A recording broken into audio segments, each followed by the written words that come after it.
السلام عليكم، مرحبا بكم معايا في فيديو جديده. كنتمنى تكونوا بخير وعلى خير. اليوم غادي نشارك معكم طريقتي باش كنطيب لادان. كيجي زوين، ما فيهش سفوره، وكتحل فيه غير على اللحم، كيجي بحال اللحيمه.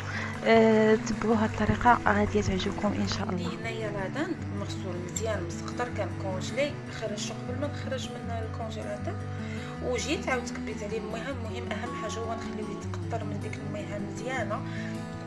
ونخليو ليه الجلده ديالو. فاش كنكونوا كنغسلوه ما تحيدوش ليه هذيك الجليده باش ما يتحلش ليكم في الطياب. صافي، وغادي ندوزو نطيبو كيف ما قلت لكم مسقطر ومغسول. من اهم الاسرار باش طيبوا هذا، قالتها لي ماما وما درتها على شحال، وندمت النهار اللي درتها علاش ما كنتش كنديرها.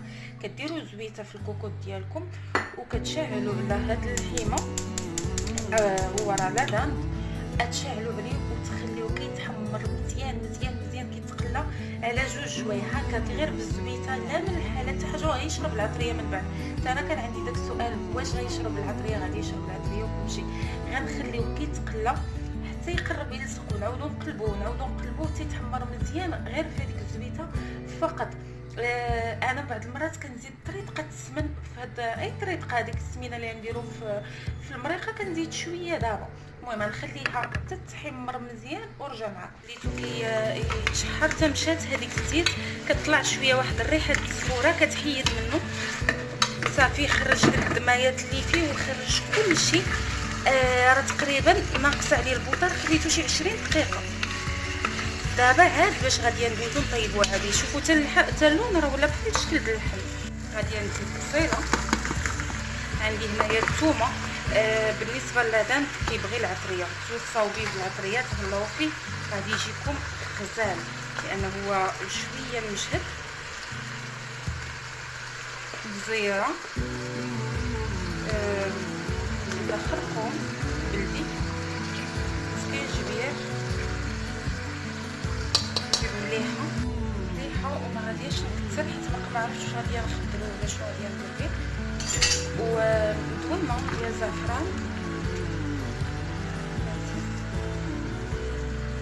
وعندي هنايا بسيبيسه اللي هي هادو القشور فين كيكونوا الكوزه، القشور ديالها. بالنسبه للبسيبيسه راني غادي ندير غير شويه شويه، لان هي كيف ما شفتوا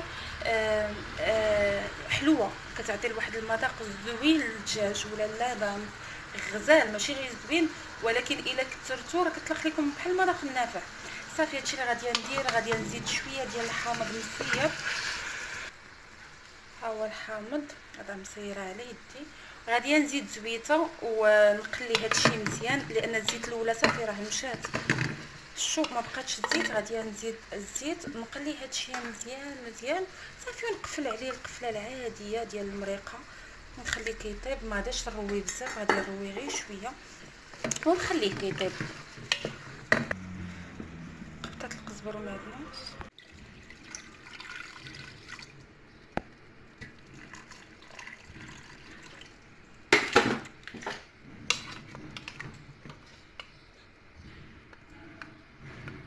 شوفوا هنايا بعد ما طاب واختارت هذيك المريقه طابت ودابت البصيله. شوفوا كيفاش كيجي، راه تقولوا اللحم. عاد هنا راه معضو ما كيبانش مزيان.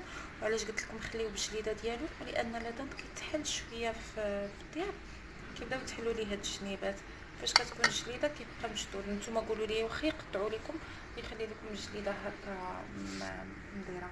غادي نحيد هاد الحيمات، غادي نهزهم ونرمي البطاطا. دابا فاش كنزيدو بطاطا كنزيدو رشيشه، غير رشه خفيفه هكا من العطريه كامله، سكينجبير وشويه د الخرقوم وشويه د البصل. كيبقى غير الملحه كنشوفوا على حسب الذوق، واش غادي نزيدو الزيتون، واش ديجا راها مالحه حتى كندوقوها. انا ما نزيدش مليحه، غادي ندير غير البطاطا. راكم عارفين هادشي، حنا عارفينه. بطيطه غادي نروي شويه ونقفل عليها وصافي.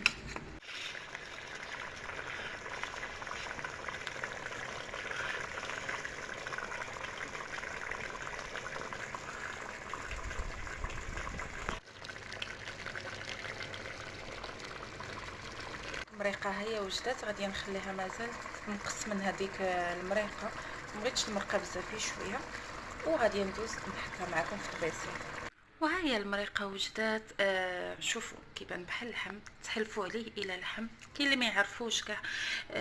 ضروري من ديك القبيطه ديال القزبر ومعدنوس، شويه د البزار كيبان. اللي كيبغي مريقه نقيه، كايناش مريقه نقيه، كاينه مريقه بنينه. عطيني البنه وماشي شغلي يعني ماني نقيه نطلع بها في الطوبيس. عطيني مريقه بنينه، انا كتعجبني المرقه تكون خاطره وبنينه، وهذا الشيء اللي كاين هنايا.